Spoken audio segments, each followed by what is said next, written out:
Hello, students. Welcome back to your history class. So, we are on the chapter 4, Central Islamic Lands, and we had learned the rise of sultanates last. We are doing the notes, and these are really good notes which explain the chapter very, very well. We have come to the Crusades. The Crusades were basically the wars that were fought by Christians against the Muslims to free the Holy Lands of Palestine. Yes, so in the medieval Islamic society, the Christians were regarded as the people of books at that time because they used to read the Bible.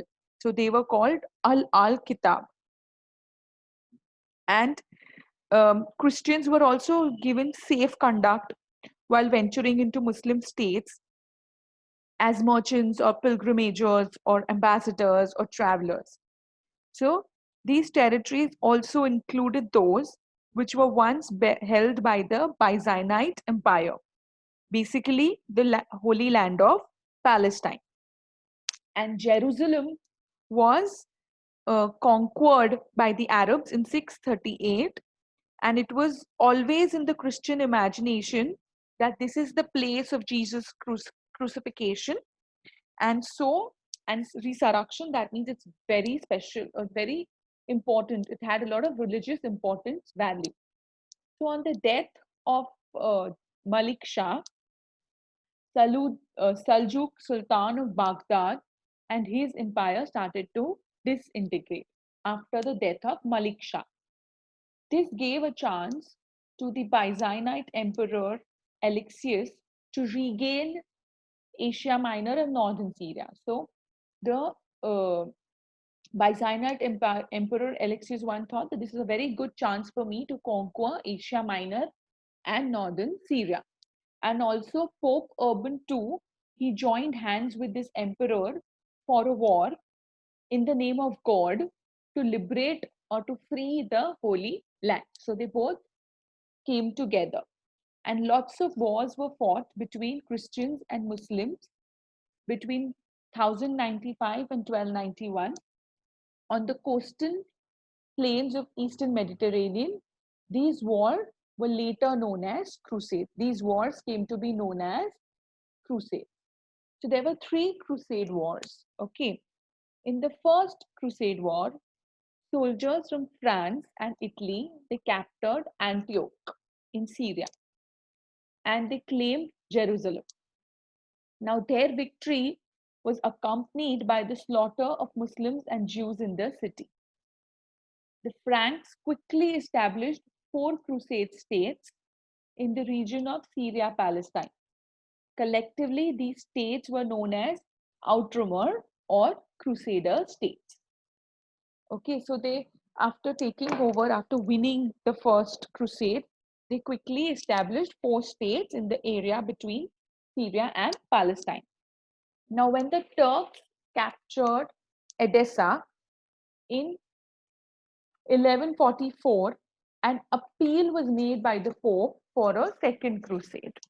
Okay, they had already taken over, I'm sorry for this. They had already taken over Jerusalem, but still they went for a second crusade. So,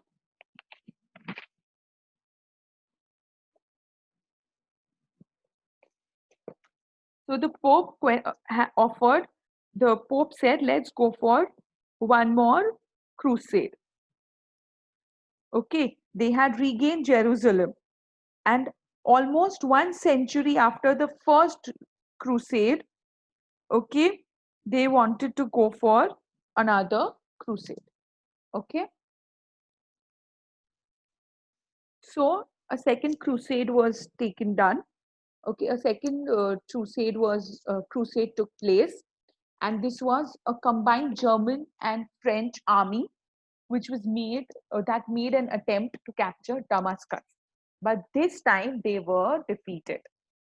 Okay, so after this, the gradual erosion of the Crusader states took place, and Salal al-Din, he created Egypto-Syrian Empire, and he gave a call for jihad or a holy war against the Christians and defeated them in 1187. He regained Jerusalem, and nearly a century after the first crusade. So Jerusalem went away. The second crusade, they lost, the Christians lost the second crusade, and Jerusalem was taken over. Now, because of the loss of Jerusalem, a third crusade was taken. The loss of the city Jerusalem prompted a third crusade in 1189. But the crusades, they got very little victory. They couldn't get a lot of victory. Okay, they got free access to Jerusalem for Christian pilgrimage.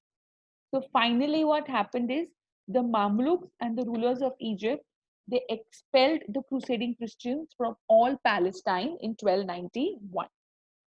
Now, what were the consequences of this crusade?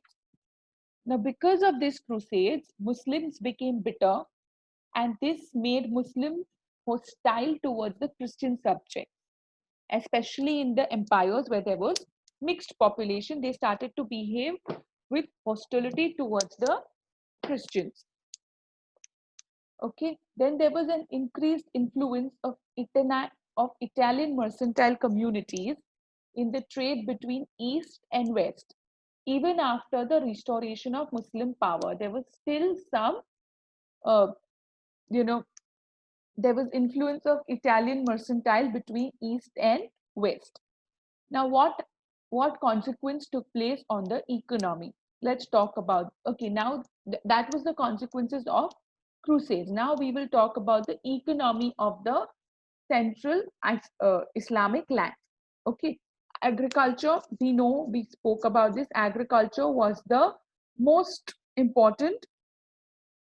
Was the primary uh, occupation. It was the most important activity. Okay, agriculture was the main occupation, especially of the settled population in the newly acquired territory. The state had complete control over the agricultural land, and land revenue was the main source of income. Now, the land that was conquered by Arabs that remained in the hands of the owners, they were subjected to tax. Okay, and this varied from 50% to 1/5 of their produce, depending on the productivity of the soil. Now, the Muslims paid 1/10 of the produce as tax, and this tax was called ushr. Now, since the Muslims had to pay less tax, the non-Muslims, they started converting themselves to Islam. Okay, and because they started converting to Islam and they started to pay less tax, so there was a shortfall in the income. So, in order to overcome this shortfall, a uniform policy of taxation was adopted. Okay, so what was this uniform policy of taxation? To increase the agricultural production, the state started to support irrigation system like construction of dams or canals and wells. Then Islamic law started to give tax concession to people who bought land that was under cultivation, the people who were ready to buy land that was under cultivation. Even in absence of major technological changes, the cultivable land expanded and the productivity rose because of peasant initiative and state support. And then crops like oranges, bananas, spinach, brinjals, all these were grown and exported to Europe. But which was the uniform uh, policy that was adopted, uniform policy of taxation? Basically, the state started to authorize the officials that you can claim your salary in form of agriculture. Okay, and that will be you will get agricultural revenues, and this is called iktas. Okay, so they started to get 1/10 of the produce as a salary. So all the officials, they would not get money, but they would get the produce as their salary. Now, if you look at the agriculture, you all have seen that because the state started to support the irrigation system and canals and wells, and they also brought tax concession to people who were buying lands under cultivation. The production started to increase. Even there was no major technological change. Even beyond, even besides that, the cultivable land started to expand and productivity started to increase. And then we saw that crops like cotton, oranges, bananas, spinach, and brinjals were grown and they started to be exported to Europe. Okay. Now, if you look at the urbanization of the city, now Islamic civilization, it flourished along with the growth of a number of cities. Many new cities were founded to settle the Arab soldiers. Some of these garrison cities were Kufa, Basra in Iraq, Fustuk, and Cairo in Egypt. Now, at the heart of the city, there were two buildings. There was the Congregational Mosque, which you can see from any amount of distance, and there was a central marketplace called Souk, and in this there were shops in one row, and there was there was lodging for merchants, and there was office of the money changers. So you can go to this place and all your necessities would be fulfilled. You found a shop for everything, and basically this was the central marketplace. The administrators, scholars, and merchants, they lived close to the city center. So you can imagine a city, and right in the center of the city, you have administrators, scholars, and merchants. Then around them, the first circle around them, you can say ordinary citizens and soldiers lived in the outer circle, and each of them had their own mosque, church, a synagogue, a subsidiary market, and a public bath. So each circle, that means the inner circle, had a different mosque. The outer circle had a different mosque and bath. Okay. Now at the outskirts of the center, we had administrators, scholars, merchants. In the outer circle, the first circle around it, there was ordinary citizens and soldiers. Now, second circle, which is also considered as the outskirts, there were houses for the urban poor people. There was a market of vegetables and fruits. There was a caravan station, and there were unclean shops, especially the shops that dealt with tanning and butchering. So the shops that were very messy, that had messy work. Okay, so that was at the end of the city. Now we're talking beyond the city walls, like outside the city walls, there were inns for people to rest. So if you visited a city, you could stay outside the city and rest in an inn. Okay, now let's look at the commerce. Now, geography favored the Islamic empire in trade. The Muslim world was spread between trading zones of Indian Ocean and Mediterranean. The Arabs and the Iranians, they monopolized the maritime trade between China, India, and Europe for 5 centuries. The Arabs and Iranians, they took lots of advantage of the fact that they were right in the middle of the Mediterranean Ocean. They were spread between the trading zones of the Indian Ocean and Mediterranean, and they had the monopoly of trade between China, India, and Europe for 5 centuries, that is 500 years. The two major trading routes were the Red Sea and the Persian Gulf. High value goods, which were suitable for long distance trades, like spices, textile, proclaim, gunpowder, they were supplied to the port of Aden and Aida in the Red Sea, and Sirah and Basra in the Persian Gulf. Now, from here, the goods were taken by land routes for local consumption. So, after they were uh, supplied to the port, from the port, they were taken by land routes for local consumption, and sometimes to the Mediterranean Sea, okay, uh, and to the Mediterranean end of these trade routes, so by land they went to the end of the Mediterranean trade route, so that they could be further exported to Europe. Now, this export to Europe was handled by Jewish merchants. And some of these Jewish merchants were in direct touch with their Indian counterparts. That means that there was already a trade route. Jews already knew the Indian trade merchants. That means in the middle, there was no middleman between them. Now, with the rise of Cairo as a center of power and commerce in the 10th century, Red Sea route became important.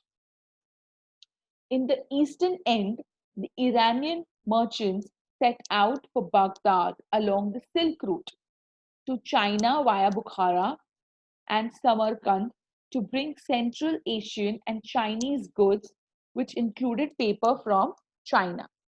So, in the eastern end, the Iranian merchants they set out from Baghdad, they went to China through the Silk Route to bring back some Central Asian and Chinese goods and also the Chinese paper. Paper in China was very famous that time.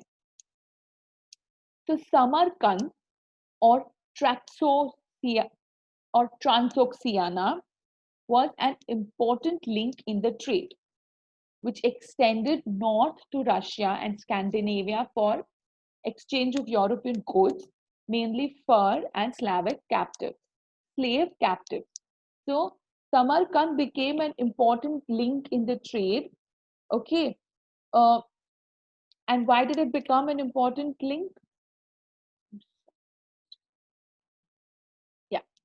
Samarkand became an important link in the trade, which extended, to North and Scandinavia. So if you had to go to North Scandinavia, you had to go through Samarkand.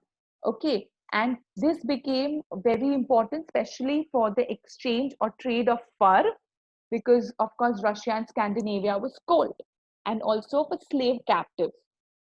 Okay. Now, Islamic coins were used for these trades. You remember Islamic coins, how they were made? They used, before that, there was only dinar and dimar. So they were removed, and the inscriptions were now written in Arabic, and there was the Arab emperors on it. So these coins were used in this trade, and male and female slaves were also purchased here for the courts of caliph and sultan. So whichever slaves, men or female, were needed for sultan court or caliph court, they were all purchased here in Samarkand. The fiscal system and the market exchange increased the importance of money in the central Islamic land. Because the exchange was happening with Islamic coins, the importance of money increased in the central Islamic land.